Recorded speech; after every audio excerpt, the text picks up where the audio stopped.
Movies and TV shows love to show us heroes surviving the impossible. They make it look cool, instinctive, and heroic. But here is the terrifying truth. If you actually do what you see in the movies, you won't be a hero. You will be a statistic. Hollywood is not a survival manual. It is a recipe book for disaster, and you are the main ingredient. The wilderness doesn't care about your plot armor, and physics doesn't care about looking cool. Today, we are rewriting the survival guide. We are exposing the 27 most dangerous survival myths that pop culture taught you, from the deadly mistake of drinking cactus water to the reason punching a shark will be the last thing you ever do. It's time to learn how to actually stay alive. 1. The myth of sucking the venom. You've seen it 100 times. The hero gets bitten by a snake and their friend heroically cuts the wound and sucks out the poison. In reality, this is one of the fastest ways to kill both people. Venom travels through your lymphatic system almost instantly. By the time you start sucking, the venom is already gone. All you are doing is introducing massive amounts of nasty mouth bacteria into an open wound, causing a secondary infection. Even worse, if you have a tiny cut in your mouth or a cavity, you are now introducing the venom directly into your own bloodstream close to your brain. You haven't saved a life, you've just doubled the casualty count. 2. The cactus water lie. You are lost in the desert, dying of thirst. You see a cactus. Movies say you should cut it open and drink the water inside. Do not do this. The liquid inside most cacti is not water. It is a highly toxic alkali soup of noxious chemicals. It tastes vile, and its primary effect on the human body is to induce violent vomiting and diarrhea. In a survival situation, vomiting is a death sentence because it dehydrates you exponentially faster than not drinking at all. You will die of thirst much faster with a belly full of cactus juice than you would have with an empty stomach. 3. The punch the shark strategy. If a shark attacks, popular wisdom says to punch it in the nose. Have you ever tried to throw a punch underwater? Water is 800 times denser than air. Your punch will be slow, weak, and completely ineffective. It's like trying to punch someone in a dream. Furthermore, the shark's nose is a small, moving target right next to the mouth that is trying to eat you. If you miss, your arm goes straight into the teeth. The real advice is to go for the eyes or the gills.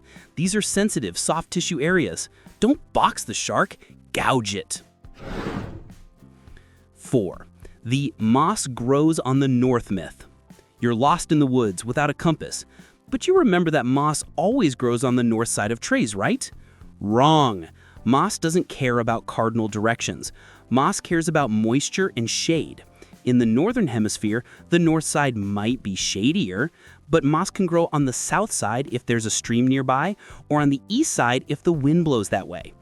In a dense forest, moss grows on all sides of the tree. If you navigate by moss, you aren't navigating north, you're just walking in circles around the dampest parts of the forest. 5. The zigzag run. We've all been told that if an alligator or crocodile chases you, you should run in a zigzag pattern because they can't turn fast. This is a fatal lie. Crocodilians are ambush predators capable of explosive speeds on land, up to 35 miles per hour. They are agile and can turn surprisingly fast. By running in a zigzag, you are simply running a longer distance and slowing yourself down, allowing the animal to close the gap. If a prehistoric dinosaur wants to eat you, run in a straight line and run as fast as you possibly can.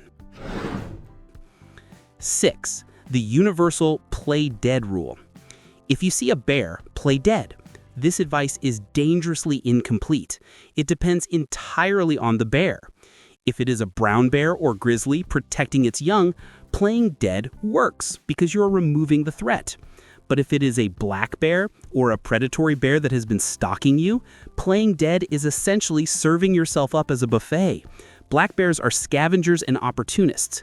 If you play dead with a black bear, it will simply start eating you. With black bears, you fight back with everything you have. Remember the rhyme: if it's brown, lay down. If it's black, fight back. If it's white, say goodnight. 7. The alcohol warms you up myth. The iconic image of the St. Bernard dog bringing a barrel of brandy to a freezing traveler is a romantic lie. Alcohol is a vasodilator, meaning it opens your blood vessels. This brings warm blood from your core to your skin, which makes you feel warm and flush. But this is a trick. It actually causes your body to radiate heat away from your vital organs much faster. You feel warm on the outside while your internal organs are freezing to death. Drinking alcohol in a survival situation is essentially accelerating hypothermia. 8. Rubbing frostbite with snow. You have frostbite on your fingers. The old wives' tale says to rub snow on it to warm it up or get blood flowing. This is a horrific idea. Frostbite means sharp ice crystals have formed inside your skin cells.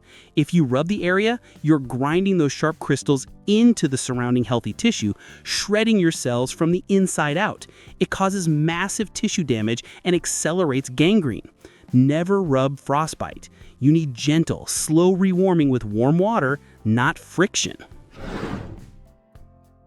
9. The lean-to shelter trap. The classic survival shelter is the lean-to, a roof made of branches leaning against a tree.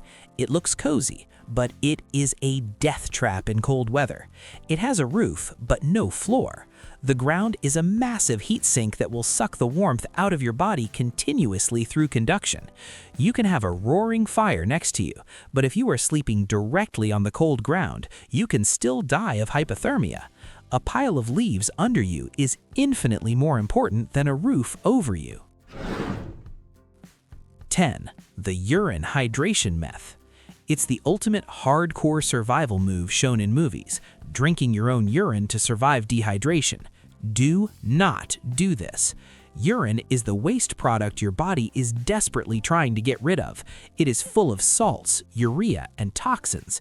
Drinking it puts those toxins right back into your system. Your kidneys then have to work twice as hard, using up more precious water to process the concentrated waste again. It accelerates dehydration and can lead to kidney failure. It's a closed loop that leads only to death. 11. The pull-it-out reflex. You've been stabbed or shot with an arrow. The movie instinct is to grit your teeth and rip it out so you can fight on. This is suicide. That object, the knife, the arrow, the shard of glass, is currently acting as a plug. It is putting pressure on the severed blood vessels and keeping the blood inside your body. The moment you pull it out, you uncork the bottle. Massive internal and external bleeding will start immediately. Leave it in, stabilize it, and get to a hospital. You are not Rambo. 12. Follow flying birds to water. The myth says that if you see birds flying, head in that direction to find water. This assumes all birds act the same. While some grain-eating birds do fly to water at dawn and dusk, many other birds carry water in their bodies and fly away from water to hunt or forage. Seabirds can fly hundreds of miles from land. If you blindly follow a flock of birds, you are just as likely to be walking deeper into the desert. You are better off looking for insect life, like bees, which rarely travel more than a few miles from a water source. 13. Rationing water when you have it. You have a full canteen, but you're lost in the desert. The instinct is to save the water and only take tiny sips to make it last for days. Survival experts call this rationing your death. Many bodies have been found in the desert with water still in their canteens. If you are dehydrated, your brain function deteriorates. You make bad decisions, you get confused, and you die. It's better to drink the water you have to stay rational and strong enough to find a rescue than to die of heat stroke with a half-full bottle. 14. Building a fire in a cave. It seems like the perfect shelter. A cave protects you from the wind and a fire keeps you warm, but rock behaves differently than wood. If you build a large fire inside a cave, the heat can cause the moisture inside the rocks to expand rapidly. This can cause the rock ceiling to spall, explode, or collapse entirely, crushing you. Furthermore, without proper ventilation, a fire in a cave is a carbon monoxide factory. You might go to sleep warm and simply never wake up. 15. Boiling water makes it 100% safe. You find a stagnant pond full of sludge. You boil it. It's safe now, right? Not necessarily. Boiling kills biological threats, bacteria, viruses, and parasites. It does not remove chemical toxins, heavy metals, or sediment. If the water is contaminated with agricultural runoff, pesticides, or industrial waste, boiling it just concentrates those chemicals as the water evaporates. You won't get dysentery, but you might get chemical poisoning. You need to filter the water first, then boil it. 16. The space blanket fallacy. Those shiny foil mylar blankets are in every survival kit. People think they are magic heating devices. They are not. They work by reflecting your radiant body heat back at you, but they have zero insulation value. If you wrap yourself in a space blanket and sit on the snow, you will freeze to death just as fast as if you were naked. Conductive heat loss to the ground and convective heat loss to the wind will overpower the reflective properties. A space blanket is a supplement to insulation, not a replacement for it. 17. Eating raw meat for strength. Movies show survivors eating raw fish or game to keep their strength up. In a short-term survival situation, the risk of parasites and bacteria in raw, wild game outweighs the caloric benefit. Getting food poisoning, vomiting, or diarrhea in the wild causes massive dehydration and weakness. You can survive for weeks without food. You can die in days from dehydration caused by a bad piece of raw meat. Unless you have fire to cook it, you are often better off not eating it at all. 18. Swimming against a riptide. You are caught in a rip current pulling you out to sea. Panic sets in. The instinct is to turn around and swim as hard as you can back to the shore. This is the treadmill of death. A rip current moves faster than an Olympic swimmer. You cannot outswim it. You will exhaust yourself, cramp up, and drown. The correct move is to swim parallel to the shore. The current is narrow. Once you are out of the river of water, you can turn and swim back to shore easily. Don't fight the ocean, outsmart it. 19. A big fire is better. We have a primal urge to build a massive roaring bonfire. It feels safer, but a huge fire consumes fuel at an unsustainable rate. You will spend all your energy gathering massive logs, causing you to sweat and lose calories. A massive fire also forces you to sit far away from it. The Native American saying goes, "White man build big fire, sit far away. Indian build small fire, sit close." A small fire that you can huddle over reflects heat better, saves fuel, and is safer to manage. 20. Food is the #1 priority. Reality TV shows like Survivor focus entirely on finding food. This gives a false impression. In the rule of threes of survival, food is the least of your worries. You can survive 3 minutes without air, 3 hours without shelter in bad weather, 3 days without water, but 3 weeks without food. Prioritizing hunting or trapping over building a shelter or finding water is a fatal misallocation of energy. Your hunger pangs are lying to you. You are not starving, you are just hungry. 21. Hyperventilation before swimming. Some people think taking huge rapid breaths before swimming underwater loads their blood with oxygen. This is a dangerous biological hack. It doesn't add more oxygen, it flushes out carbon dioxide. Your body uses CO2 levels, not oxygen levels, to trigger the urge to breathe. By flushing out the CO2, you trick your brain into thinking you don't need air. You can run out of oxygen and black out underwater before you ever feel the urge to breathe. This is called shallow water blackout, and it kills expert swimmers.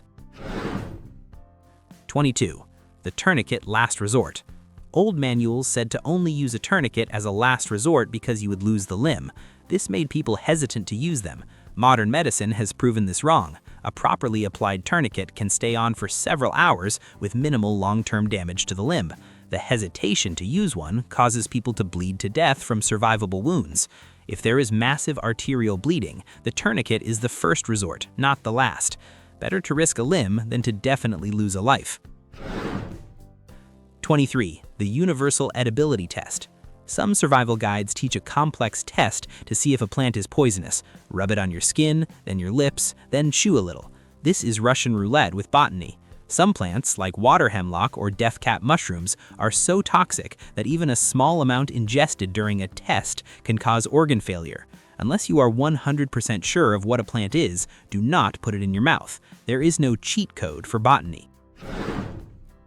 24. Movement is life.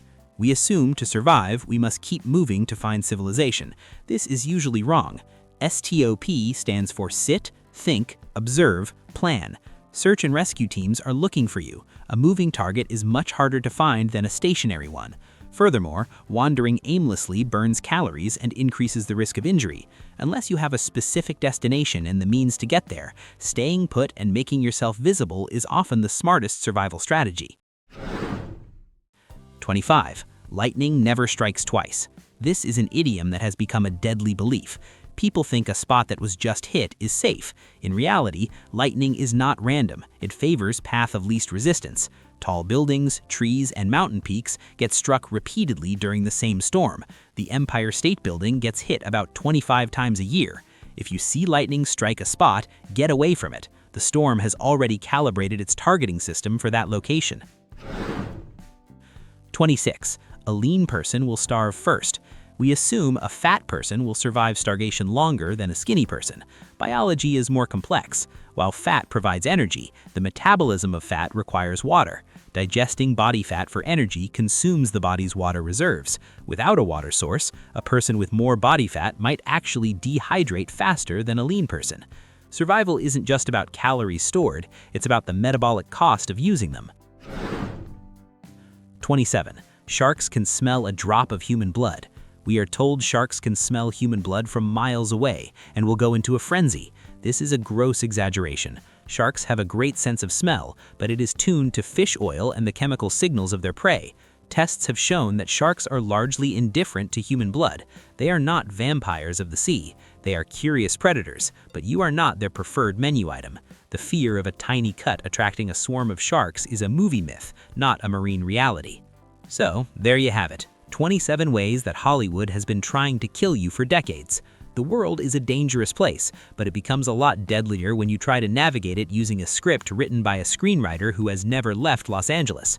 But here is the real truth. Survival isn't about being a hero. It's about being boring, careful, and alive. The biggest threat in any crisis isn't the environment, it's the misinformation in your head. So here is the real mission. I want you to find the one survival myth in this video that you would have fallen for, the one that you would have tried thinking it would save you. Was it the cactus juice or the tourniquet fear? Tell me which lie almost got you in the comments below. Let's see which myth is the hardest to kill. And if you want to arm yourself with the truth and survive the misinformation age, you know what to do. Hit like and subscribe to Falsum.